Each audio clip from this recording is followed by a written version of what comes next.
اب تو بس ایک ہی دھن ہے، حج کا شرف ہو پھر عطا یا رب مصطفیٰ، پھر گنبد خضرا دکھا، پھر گنبد خضرا دکھا یا رب مصطفیٰ، رخ سوئے کعبہ، ہاتھ میں زمزم کا جام ہو، پی کر کروں تجھ سے دعا، پی کر کروں تجھ سے دعا یا رب مصطفیٰ، اب تو بس ایک ہی دھن ہے کہ مدینہ دیکھوں، تو شاہ خوباں تو جان جانا، تو شاہ خوباں تو جان جانا ہے، چہرہ ام الکتاب تیرا نہ بن سکی ہے، نہ بن سکے گا، نہ بن سکی ہے، نہ بن سکے گا، نہ بن سکی ہے، نہ بن سکے گا، مثال تیری جواب تیرا، تو شاہ خوباں تو جان جانا ہے، چہرہ ام الکتاب تیرا، تو سب سے اول، تو سب سے آخر، لاگ حسن دوام تجھ کو، تو سب سے اول، تو سب سے آخر، ملا حسن دوام تجھ کو، ہے عمر لاکھوں برس کی تیری، ہے عمر لاکھوں برس کی تیری، مگر ہے تازہ شباب تیرا، تو شاہ خوباں تو جان جانا ہے، چہرہ ام الکتاب تیرا، میرا دل اور میری جان مدینے والے، میرا دل اور میری جان مدینے والے، تجھ پہ سو جان سے قربان مدینے والے، تجھ پہ سو جان سے قربان مدینے والے، لکھ دے میری قسمت میں مدینہ، لکھ دے لکھ دے لکھ دے میری قسمت میں مدینہ، لکھ دے لکھ دے لکھ دے، ہاں لکھ دے لکھ دے میری قسمت میں مدینہ، لکھ دے کہ ہے تیری ملک قلم دان مدینے والے،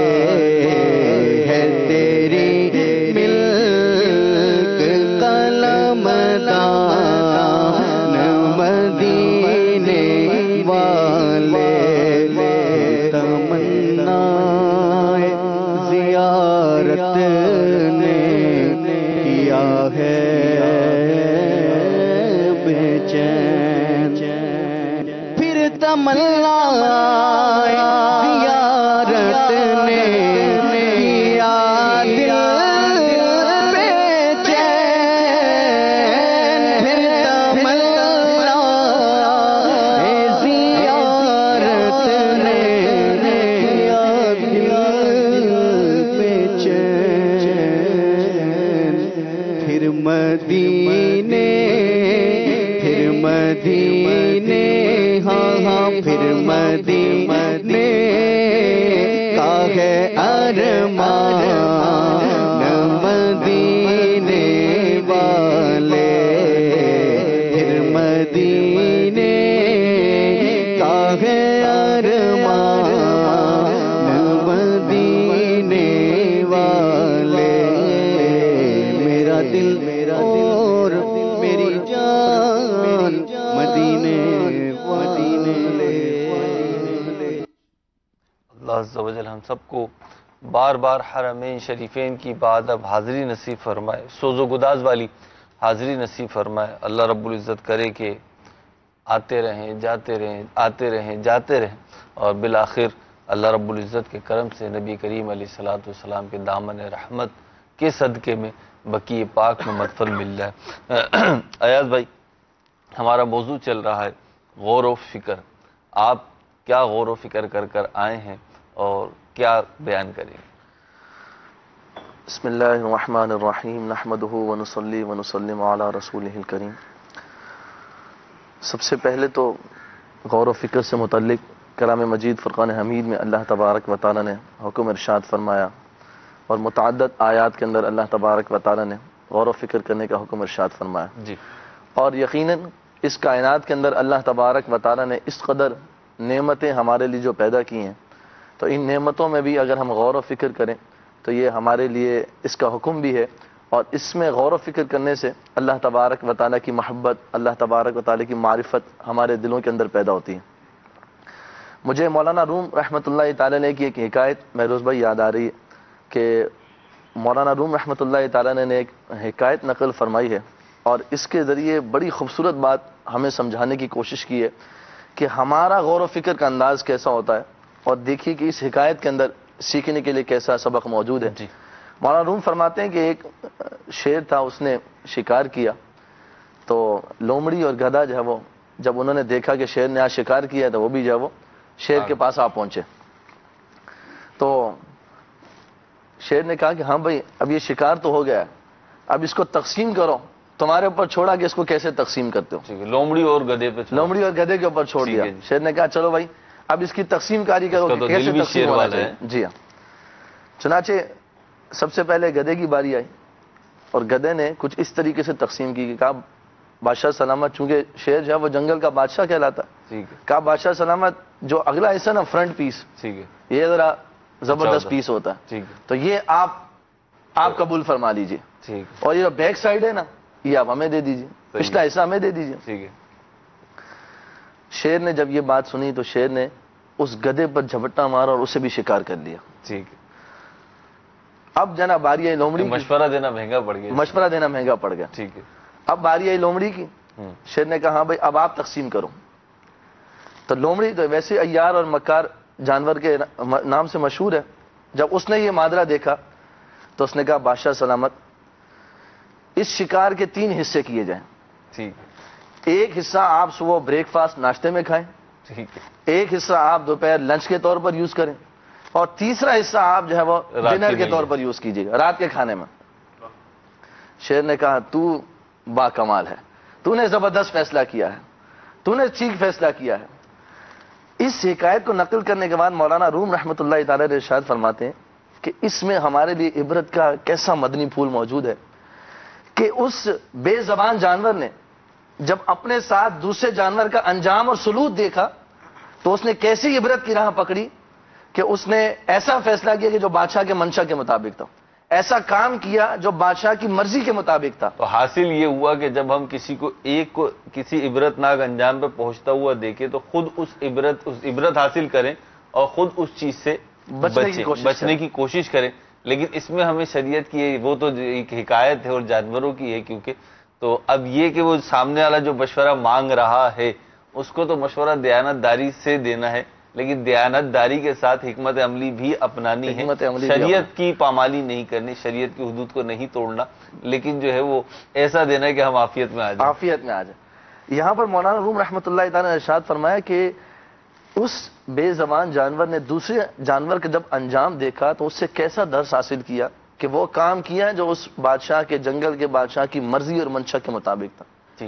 اور ایک نادان انسان ہے، آئے دن اپنے پاس سے جنازے اٹھتے دیکھتا ہے، لوگوں کو مرتے ہوئے دیکھتا ہے، لوگوں کے حالات اور کیفیات سے واقف اور باخبر ہے، اس کے باوجود بھی اپنی اصلاح کا پہلو جو ہے وہ کام نہیں کرتا جو اس کے رب عز و جل کو پسند ہو، اس کی مرضی اور منشا کے مطابق جو ہے وہ زندگی گزارنے کو گوارا نہیں کرتا۔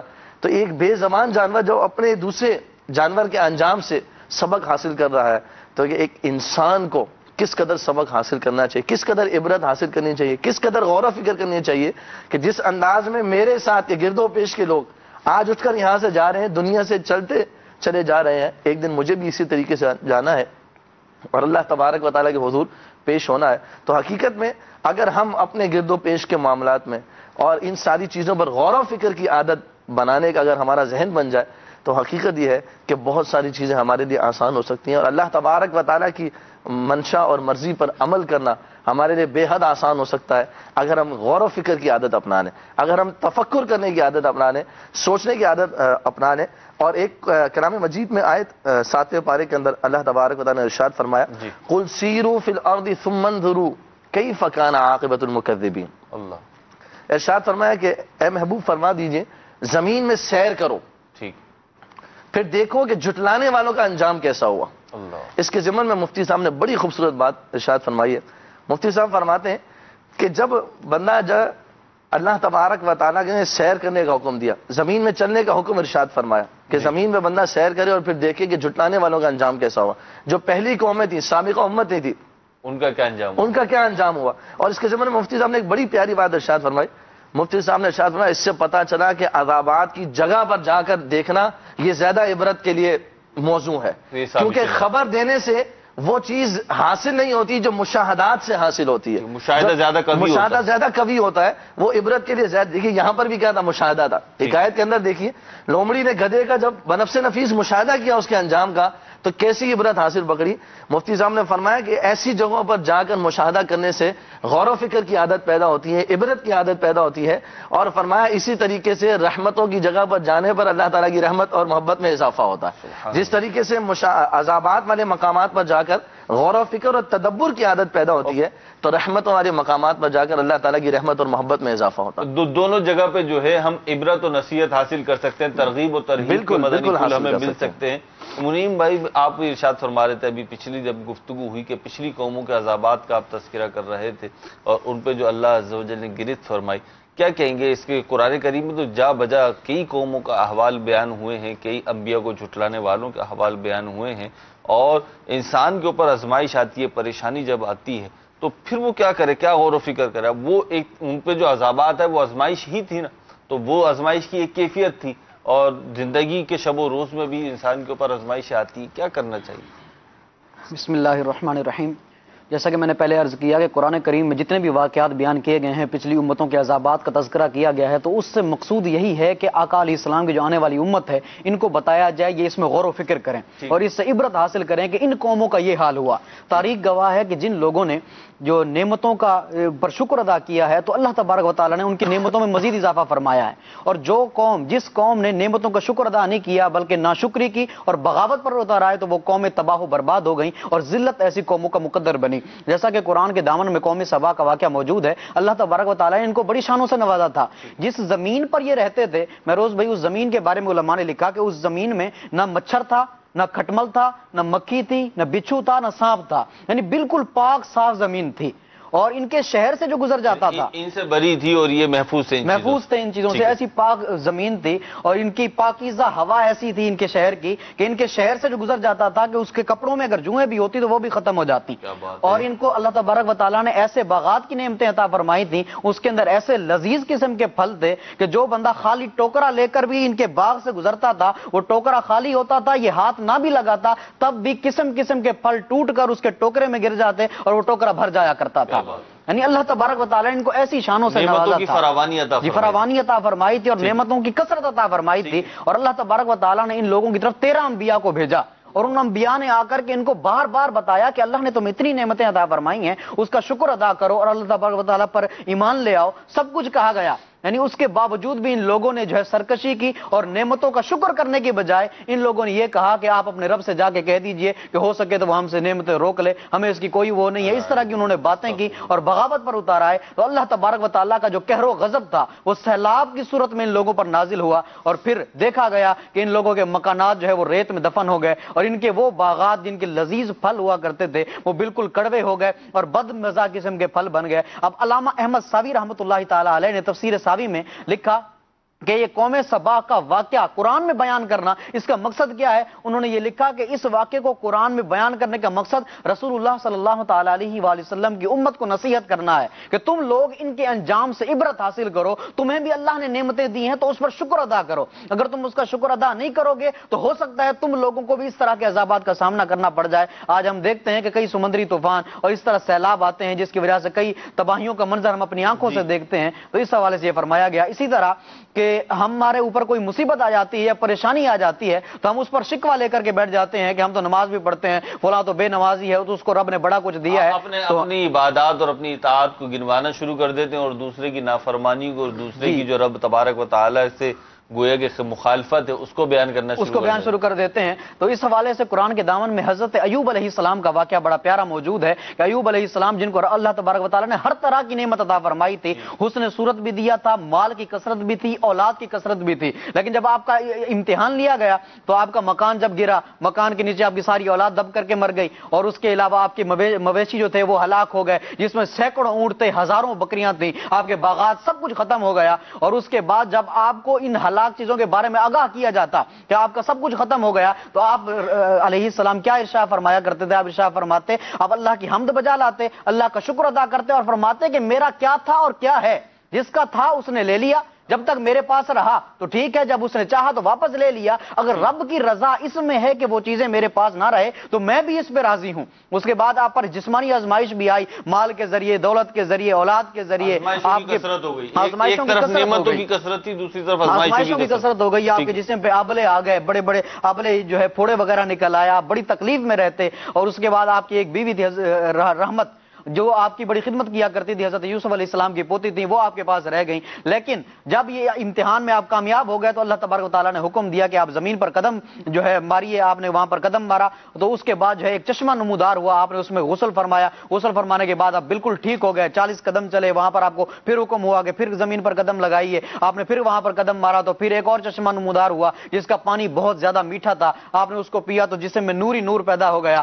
تو اب یہ اللہ تبارک و تعالیٰ نے آپ کو، آپ کی اولاد کو بھی دوبارہ زندہ فرما دیا، مکانات بھی دوبارہ آ گئے، نعمتیں دوبارہ مل گئی، آپ کی زوجہ کو بھی جوانی بخشی، پھر اولادیں ہوئیں، یعنی یہ سلسلہ یعنی جاری ہوا۔ تو اب یہاں سے علماء لکھتے ہیں کہ یہاں ایوب علیہ السلام کے صبر سے ہمیں درس ملتا ہے کہ اگر ہم پر بھی مصیبتیں آ جائیں تو شکوہ کرنے کی بجائے صبر کا دامن تھامنا چاہیے اور اللہ تبارک و تعالیٰ کی رضا پر راضی رہنا چاہیے کہ جو اس کا تھا، جب اس نے چاہا دیا، جب اس نے چاہا لے لیا۔ تو صبر کا دامن اگر ہم تھامے رہیں گے تو انشاءاللہ دین و دنیا کی نعمتیں ہمیں کثرت سے ملتی رہیں گی۔ نعمتیں ملے تو غور و فکر کریں اور اس غور و فکر کا نتیجہ یہ ہو کہ ہم شکر بجا لائیں، اور آزمائش آئے تو بھی غور و فکر کریں، اور اس غور و فکر کا نتیجہ یہ حاصل ہونا چاہیے کہ ہم صابر رہیں، ہم صبر کرنے والے بن جائیں۔ عرفان بھائی، لوگ جو ہیں ابھی اتنی ساری ہماری گفتگو ہوئی اور ہم نے خلق میں، مخلوقات میں اور کائنات میں غور و فکر کرنے کی بات کی، جو پچھلی قوموں پہ عذابات آئے ان کا بھی ذکر ہوا، نعمتوں کا بھی ذکر ہوا، حکایات بھی بیان کی۔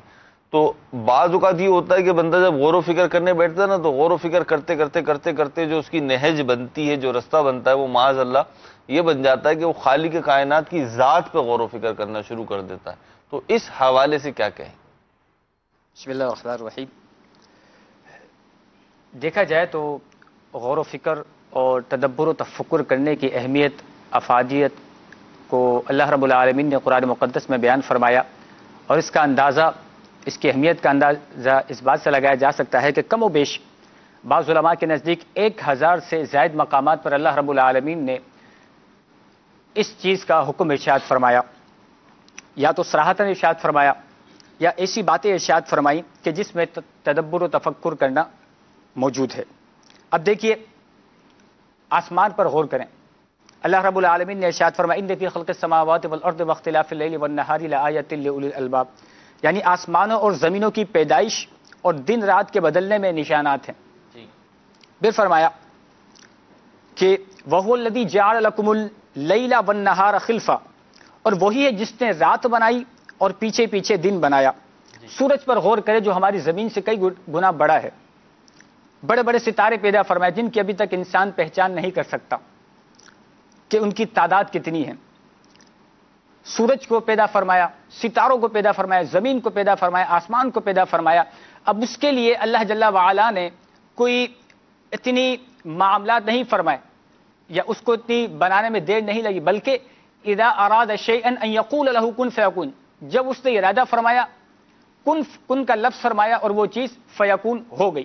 تو یہ غور کرے کہ وہ قادر مطلق ہے، وہ حی و قیوم ہے، سمیع و بصیر ہے، علام الغیوب ہے، قادر مطلق ہے، ذات واجب الوجود ہے، ذات واجب ہے. اس کی شان کیا ہے کہ وہ ایک لفظ کن سے آسمان کو، زمین کو، پہاڑوں کو، ریگستانوں کو، صحراؤں کو، بیابانوں کو، ان تمام کو ایک لفظ کن سے پیدا فرما دیتا ہے. اور اب اس کے بعد اگر دیکھا جائے آسمان کی تخلیق میں تو ہزاروں سال سے یہ معرض وجود میں ہے. کتنے عرصہ ہو گیا کوئی نہیں جانتا. اس کی تخلیق میں غور کرے. اللہ تعالیٰ ارشاد فرماتا ہے ما تری فی خلق الرحمن من تفاوت، کہ تو رحمان کی تخلیق میں کوئی تفاوت نہیں دیکھے گا، کوئی کجی نہیں دیکھے گا، کوئی نقص نہیں دیکھے گا، کوئی رخنا نہیں دیکھے گا، کوئی خرابی نہیں دیکھے گا. تو اس طرح سے جب یہ غور و فکر کرے گا تو پھر اللہ رب العالمین نے جہاں غور و فکر کرنے کا حکم ارشاد فرمایا وہیں پر غور و فکر کرنے والوں کی تعریف بھی ارشاد فرمائی.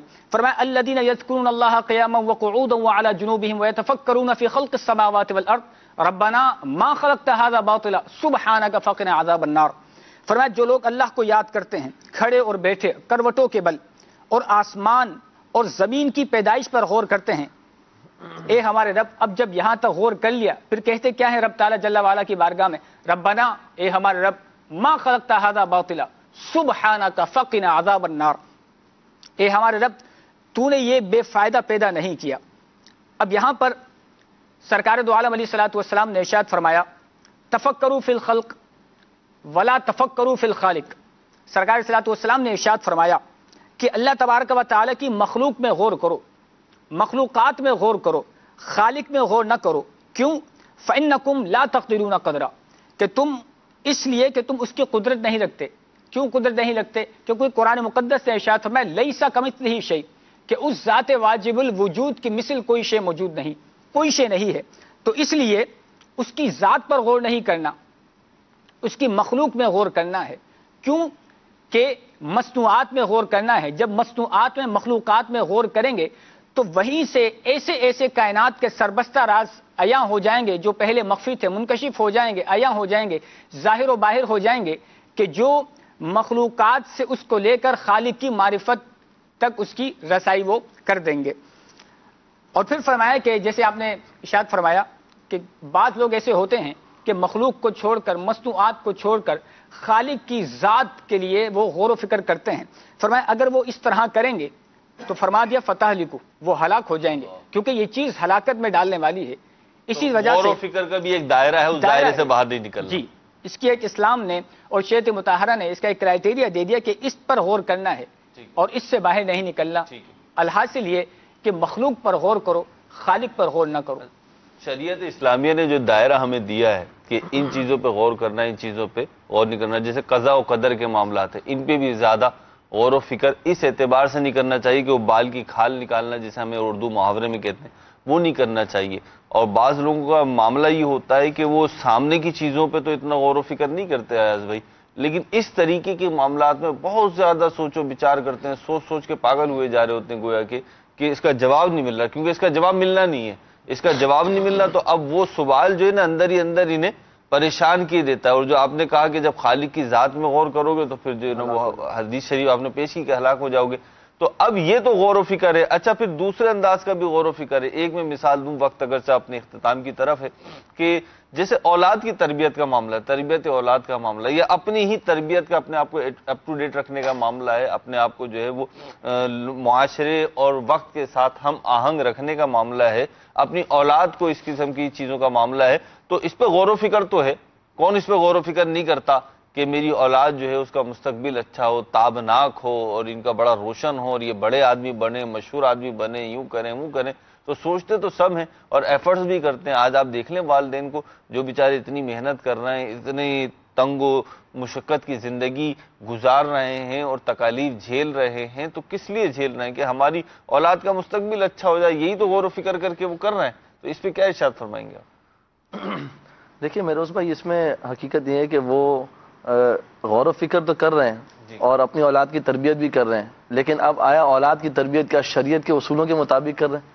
یہ بھی تو غور و فکر کرنا چاہیے نا. صرف تربیت کر رہے ہیں, دنیاوی مستقبل کو بہتر بنانے کی کوشش کر رہے ہیں. شریعت مطالعہ نے صرف دنیاوی مستقبل کو تو بہتر بنانے کا حکم ارشاد نہیں فرمایا, اور دیگر جو اصول اور ضوابط شریعت مطہرہ نے بیان کیے ہیں, جن اصولوں کے مطابق تربیت کرنے کا اولاد کا حکم دیا کہ انہیں دین سکھاؤ. جیسے نبی پاک علیہ السلام کی ایک حدیث پاک ہے, نبی پاک علیہ السلام نے ارشاد فرمایا, اس حدیث میں کہتا ہوں کہ بقیہ سب چیزیں تو آپ چھوڑ دیجئے, اس حدیث پاک کو اگر ہم لے لیں نا, اس میں 3 چیزوں کا ذکر کیا گیا. ان 3 چیزوں کو اگر ہم صرف لے لیں تو یوں سمجھ لیجئے کہ ہماری اولاد کی تربیت جو ہے نا وہ سمٹ کر ان 3 چیزوں میں آ جاتی ہے. وہ کیا؟ دریا کو کوزے میں بند کر دینے والی مثال. ارشاد فرمایا کہ حدیث پاک کے اندر ادبوا اولادکم ثلاث خصال, 3 چیزیں اپنی اولاد کو سکھاؤ. فرمایا سب سے پہلے تو اپنے نبی کی محبت سکھاؤ. سبحان اللہ, کیا بات. سب سے پہلے اپنے نبی کی محبت سکھاؤ. اب آپ بتائیے کہ آج کل ہمارا کرائٹیریا کیا ہے؟ ہمارے یہاں بچہ بڑا ہو رہا ہے تو وہ ابھی آپ یقین جانیے کہ ہمارے بچوں کو 3 سال 2.5 سال 4 سال میں ہمارے بچوں کو موبائل چلانا آ جاتا ہے, ہمارے بچوں کو موبائل یوز کرنا آ جاتا ہے. اور جناب اینڈرائڈ موبائل بچے ایسے اس میں داخل ہو جاتے ہیں کہ عقلیں حیران رہ جاتی ہیں. لیکن یہاں پر دیکھیے کرائٹیریا کیا بیان کیا تھا, تو ہمیں داخل ہونے میں کئی دن لگ گئے تھے, بلکہ کئی سال لگ گئے تھے. ہمارے پاس تو تھا ہی نہیں, بعد میں آیا, ہمیں تو بعد میں پتا چلا, دنیا میں بھی نہیں تھا, حقیقت میں جانا کا نام ہے. اب دیکھیے یہاں پر فرمایا گیا کہ حب نبیکم, اپنے نبی کی محبت سکھاؤ. پھر ارشاد فرمایا اپنے نبی کے اہل بیت کی محبت سکھاؤ. کون سے اہل بیت؟ جن کے بارے میں فرمایا سفینہ نوح کی مثل ہے, جو اس میں داخل ہو گیا وہ گیا کہ وہ نجات پا گیا, بیڑا اس کا پار ہو گیا. اور تیسرا فرمایا اپنے بچوں کو قرآن کی تلاوت سکھاؤ. اب آپ بتائیے مہروز بھائی, جب ہم اپنے بچوں کو اس کرائٹیریا پر رکھ کر تربیت کریں گے, یہ ہے نا شرعی اصول, اس کو جو ہے نا بیان کیا گیا ہے, اگر اس کے مطابق رکھ کر ہم اپنی اولاد کی تربیت کریں تو آپ دیکھیے پھر اولاد کیسے نہیں اپنے والدین کے لیے صدقہ جاریہ بن جائے گی. پھر یہ ہماری دنیا میں بھی روشنی ہمارے لیے رکھیں گے, ہمارا نام روشن کریں گے, اور آخرت میں بھی ہمارے لیے جو ہے وہ باعث نجات اور بخشش ہوں گے. اور اس میں یہ ہے کہ وہی بات ہے کہ جب ہمارا خود کا ذہن ہوگا, ہمارا اپنا دینی ذہن ہوگا, دینی رجحان ہوگا, ہم اپنی غور و فکر کرنے والے ہوں گے, اللہ تعالیٰ کی نشانیوں میں, اللہ تعالیٰ کی آیات میں تدبر کرنے والے ہوں گے, تو ہی ہم اپنی اولاد کا بھی ذہن جو ہے وہ ایسا تدبر کرنے والا بنائیں گے نا. اگر ہم خود ہی جو ہے وہ لاپرواہ ہوں گے اور اس طرح بے پرواہی کا مظاہرہ کریں گے اور نعمتوں کے ضیاء کا ذہن ہوگا, تو ظاہر سی بات ہے کہ اولاد میں یہ چیزیں منتقل جو ہے نا ہونا مشکل ہے. اور امام غزالی علیہ رحمہ کی مجھے یہاں پر ایک بات بڑی زبردست آپ نے ارشاد فرمایا کہ کوئی چیز ہے تو اس میں جو سوچنے والا نا ہر شخص اپنے انداز سے سوچتا ہے. ٹھیک ہے. جیسے امام غزالی علیہ رحمہ نے ارشاد فرمایا کہ 4 شخص ایک گھر میں گئے. اب ایک بڑھئی ہے, ایک معمار ہے, ایک مزدور ہے, ایک ڈیزائننگ کا کام کرتا ہے. تو امام غزالی علیہ رحمہ ارشاد فرماتے ہیں کہ 4 شخص جب گئے نا تو ہر شخص جو ہے نا وہ اپنے فن کے اعتبار سے اس گھر میں سوچتا ہے. جو معمار ہے وہ مزدور کے لحاظ سے سوچ رہا ہے, جو بڑھئی ہے وہ لکڑی کے کام کو دیکھ رہا ہے, جس طریقے سے ڈیزائنر ہے وہ ڈیزائننگ کام کو دیکھ رہا ہے. تو امام غزالی علیہ رحمہ ارشاد فرماتا ہے جس کو اللہ تبارک و تعالیٰ کی طرف سے نعمتوں میں غور و فکر کی عادت پیدا ہو جائے, پھر وہ اپنی زندگی کے ہر شعبے میں اللہ تبارک و تعالیٰ کی نعمتوں کو غور و فکر کرتا ہے. کس انداز میں غور و فکر کرتا ہے؟ امام غزالی علیہ رحمہ ارشاد فرمایا کہ جب وہ تاریکی کو دیکھتا ہے تو پھر قبر کے اندھیرے کو یاد کرتا ہے, اور جب وہ روشنی کو دیکھتا ہے تو پھر جنت کی نعمتوں کو یاد کرتا ہے. اور یہاں تک ارشاد فرمایا کہ جب اسے کہیں سے انکار یا قبولیت کے آثار ملتے ہیں تو وہ اس بات کو یاد کرتا ہے کہ محشر میں بھی اس کے بارے میں نہ جانے کیا فیصلہ ہوگا, قبول کر دیا جائے گا یا رد کر دیا جائے گا. اب دیکھیے کہ یہ بھی تو ایک انداز ہے. آپ نے کیسی بات ارشاد فرمائی. حضرت عطا رحمۃ اللہ تعالی علیہ کے بارے میں آتا ہے کہ انہوں نے کپڑا بناتے تھے, یہ کپڑا تیار کیا, مارکیٹ میں لے کر گئے. اب ان کو جو امید تھی نا کہ اس کپڑے کے جو ریٹ لگیں گے وہ نہیں لگے. آپ نے جو بات کی کہ وہ ہر چیز میں عبرت کے اور نصیحت کے مدنی پھول تلاش کرتا ہے، غور و فکر کرتا ہے، تو مارکیٹ میں وہ ریٹ نہیں لگے ان کے نا، تو رونے لگے. اب دکاندار ہی نے جانتا تھا کہ اللہ والے بزرگ، وہ ڈر گیا کہ رو کیوں رہے. اچھا بھائی آپ کو زیادہ اماؤنٹ دے دیتا ہوں. تو فرمایا نہیں، میں اس لیے نہیں رو رہا کہ تم نے ریٹ کم لگائے، بلکہ میں اس لیے رو رہا ہوں کہ اس کپڑے کو میں بڑا عمدہ، بڑا اعلیٰ تیار کر کے لایا تھا اپنی نظروں میں، میری نگاہوں میں بڑا ایسا تھا، لیکن تم کپڑے کے فن سے واقف ہو، تم اس کی مارکیٹ ویلیو سے واقف ہو، تو تمہاری نظر میں اس کی ویلیو نہیں ہے. میں یہ سوچ رہا ہوں کہ آج وہ عبادات و اعمال جن کے اوپر میں یہ بھروسہ کیے بیٹھا ہوں کہ کل یہ میری بخشش کا باعث بنیں گے، مجھے رب تبارک و تعالیٰ کی ان کے ذریعے رضا ملے گی، اگر رب تعالیٰ نے وہ قبول نہ فرمائے تو میرا کیا ہوگا. یہ انداز ہوتا تھا. اور بڑی پیاری بات کی ایاز بھائی نے کہ غور و فکر کے انداز بڑے مختلف ہوتے ہیں، ہر شخص اپنے طور پر سوچتا ہے. ایک جگہ جو ہے وہ نابینا افراد تھے، 4-5 نابینا افراد تھے، تو وہاں ہاتھی آ گیا. تو شور مچا، بھائی ہاتھی آ گیا، ہاتھی آ گیا. تو ہاتھی دیکھتے ہیں، انہوں نے ہاتھی دیکھا نہیں تھا کبھی. اچھا نابینا تھے، ہاتھی دیکھیں کیسے؟ نابیناؤں کا اپنا ایک انداز ہوتا ہے جن کو آنکھیں نہیں ہوتی. اب ان کو لے جایا گیا کہ چلو جی ہاتھی دیکھ لو. اب وہ نابینا کا انداز کیا ہوتا ہے؟ چیزوں کو ٹٹول کر اور محسوس کر کے جو ہے نا وہ کرتا ہے. اب وہ نابینا جو ہے وہ ہاتھوں سے ٹٹول کے ہاتھی کو چیک کرنے لگے کہ ہاتھی کیسا ہوتا. تو ایک کے ہاتھ میں تو اس کے کان آ گئے، ایک نے ہاتھ پھیرے تو کان ہاتھ میں آ گئے، ایک کے ہاتھ میں جو جناب اس کا پاؤں آ گیا، ایک کے ہاتھ میں دم آ گئی، اور ایک کے ہاتھ جو اس کو پیٹ پہ پھیرتا رہا وہ پورا یوں. تو اب جب ان سے پوچھا گیا بھئی ہاتھی کیسا ہے، تو ایک نے کہا کہ بھئی ہاتھی جو ہے نا وہ ڈھول کی مانند ہے. جس کا پیٹ پہ ہاتھ آیا تھا تو وہ کہنا ہاتھی جو ہے وہ ڈھول کی مانند ہوتا ہے. تو دوسرے نے کہا کہ نہیں، ہاتھی ڈھول کی مانند نہیں ہوتا، بلکہ ہاتھی تو پتلی رسی کی مانند ہوتا ہے. جس کے ہاتھ میں دم آئی تھی نا اس نے کہا پتلی رسی کی مانند ہوتا ہے. تو تیسرا کہنا نہیں ایسا نہیں ہے بھائی، ہاتھی جو ہے نا جیسے درخت کا تنا ہوتا ہے نا ویسا ہوتا ہے. وہ اس کے ہاتھ میں پاؤں آیا تھا. تو چوتھے نے کہا کہ نہیں ایسے ہوتا ہے ہاتھی جیسے اروی کے پتے ہوتے ہیں نا بڑے بڑے، ایسا ہوتا ہے. جس کے ہاتھ میں کان آئے تو اس نے ایسا گمان کیا. تو یہ میں آپ کو کیوں عرض کر رہا ہوں کہ غور و فکر تو ہم کرتے ہیں لیکن ہم نابینا ہیں. ہم نابینا ہیں. جو مفتی صاحب نے شروع میں بات کی تھی وہی عرض کروں گا. اگر ہماری عقل و شعور کو، ہمارے غور و فکر کو اللہ اور اس کے رسول کے خوف اور محبت کی چاشنی نہ ملی، اگر شریعت کی لگام نہ ملی، تو پھر یہ بصیرت سے ہماری بصارت خالی ہوگی، اور پھر ہم بھی ان نابیناؤں کی طرح ہاتھی کو ٹٹول کر محسوس کر رہے ہوں گے.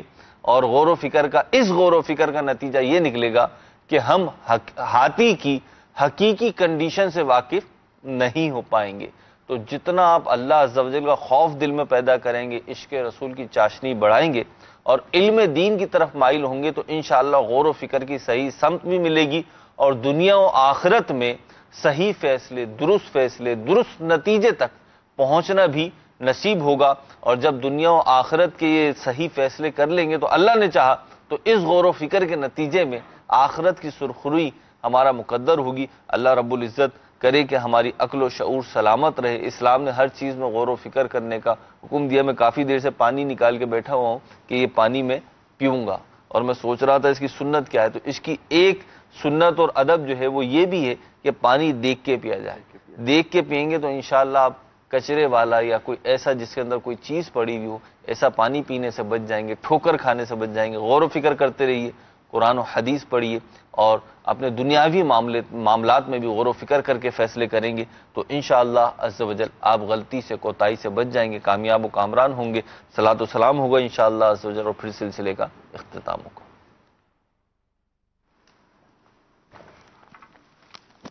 میرے حضور پر سلام، میرے رسول پر سلام. السلام یا نبی، السلام یا نبی، السلام یا نبی. تاجدار حرم اے شہنشاہ دین، تم پہ ہر دم کروڑوں درود و سلام ہو کرم مجھ پہ یا سید المرسلین. تم پہ ہر دم کروڑوں درود و سلام.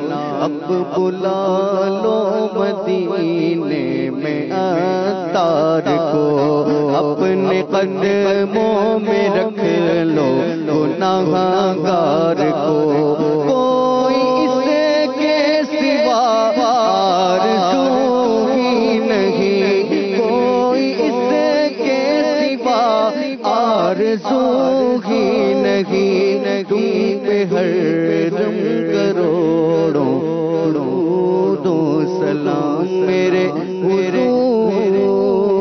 پر سلام، میرے رسول پر سلام۔